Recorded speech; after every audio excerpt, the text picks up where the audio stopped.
Ipo video ambayo imetrendi sana kupitia mitandao mbalimbali ya kijamii. Video hii ambayo ilimuonesha sister kutokea katika kanisa la Catholic. Sasa sister huyu baada ya Simba kushinda aliweza kucheza nyimbo ya Diamond Platnumz, nyimbo ile ambayo ilikuwa Diamond Platnumz ameimba kwa ajili ya Simba. Waambie Simba sisi ndo kiboko yao. Nyimbo hiyo nafikiri unaifahamu, lakini nitakuachia kutazama hii hapa video mwanzo hadi mwisho baada ya mimi kuongea maneno haya. Tuangazie kidogo kuhusiana na kitu ambacho kimeweza kuzua sana gumzo kupitia video hii. Sasa sister huyu alikuwa anashangilia baada ya Simba kufuzu finali ya kombe la shirikisho CAF. Sasa wakati anacheza alikuwa anacheza nyimbo ya Diamond Platnumz ambayo ilikuwa ni maudhui ya kawaida sana tu, tena maudhui ambayo yalimuonesha huko katika furaha baada ya kuona Simba inatinga katika hatua ya finali kuelekea kucheza na RC Berkane. Watu wengi sana wameweza kuijaji hii hapa picha wakisema kwamba kwa nini huyu sister acheze nyimbo ya Diamond Platnumz, lakini wengine wakiendelea kubishana kwamba nyimbo hiyo japo ni ya Diamond Platnumz ambaye amekuwa akiimba nyimbo za kidunia, lakini katika nyimbo hii alikuwa ameimba nyimbo ambayo alikuwa anaimbia Simba, kwa hiyo haina madhara yote hata kama sister akicheza na vitu kama hivyo. So ametokea mabishano ya hapa na pale kuendelea kujadili sister huyu jinsi alivyokuwa anacheza nyimbo ya Diamond Platnumz, nyimbo hiyo ambayo anaimbia Simba. Lakini pia watu wengi wameendelea kuikashifu kwamba wanasema hakupaswa kucheza nyimbo hii hata kama ya Diamond Platnumz ameimbia Simba, lakini hakupaswa kuicheza hata hivyo na hakupaswa kujirekodi. Sasa nilikuwa napitia baadhi ya maoni ya wadau mbalimbali, nitakusomea machache maoni haya kama unavyoona haya.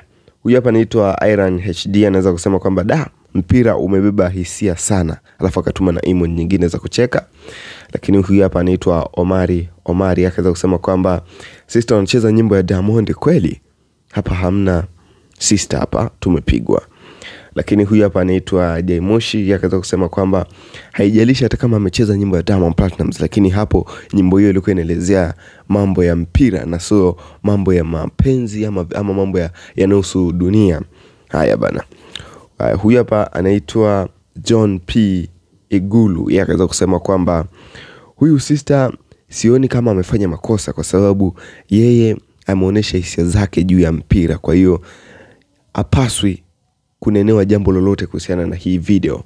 Ni mambo ya kawaida sana. Watanzania tuache ushamba, wenzetu wameshaendelea. Haya. Huyu hapa anaitwa Julius Evon Maski akaweza kusema kwamba sioni kama kuna shida kuhusiana na hii video ya huyu sister akicheza hii nyimbo ya Diamond. Ni mambo ya kawaida sana. Tuache kujaji vitu vingine ambavyo sio vya kujaji. Haya. Huyu hapa anaitwa Hamisi M akaweza kusema kwamba asante sana sister kwa kutuwakilisha vizuri wana Simba. Mungu akujalie. Haya. Huyu hapa anaitwa David akaweza kusema kwamba sister mbona amecheza vizuri kabisa, kwa nini alaumiwe? Wakati nyimbo anaicheza ni nyimbo ya Simba, hata kama akaimba Diamond, lakini kwa kweli ni nyimbo ya Simba, asilaumiwe. Hizo ni baadhi ya comment za wadau ambao walikuwa wanajaji hii hapa video ambayo imekuwa ikisambaa kwa kasi kupitia mitandao mbalimbali baada ya jana Simba kuipiga Stellenbosch kwa aggregate ya 1-0, ambao bao hilo moja liliweza kufungwa uwanja Amani huko Zanzibar, ambalo lilifungwa na Jean Charles Ahoua.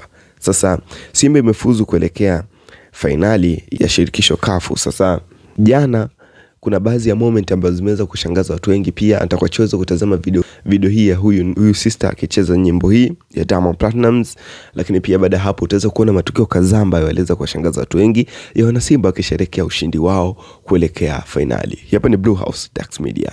Mimi ni Daud Alexander. Shusha comment yako hapo chini, tuambie yapi maono yako kuhusiana na swala hili.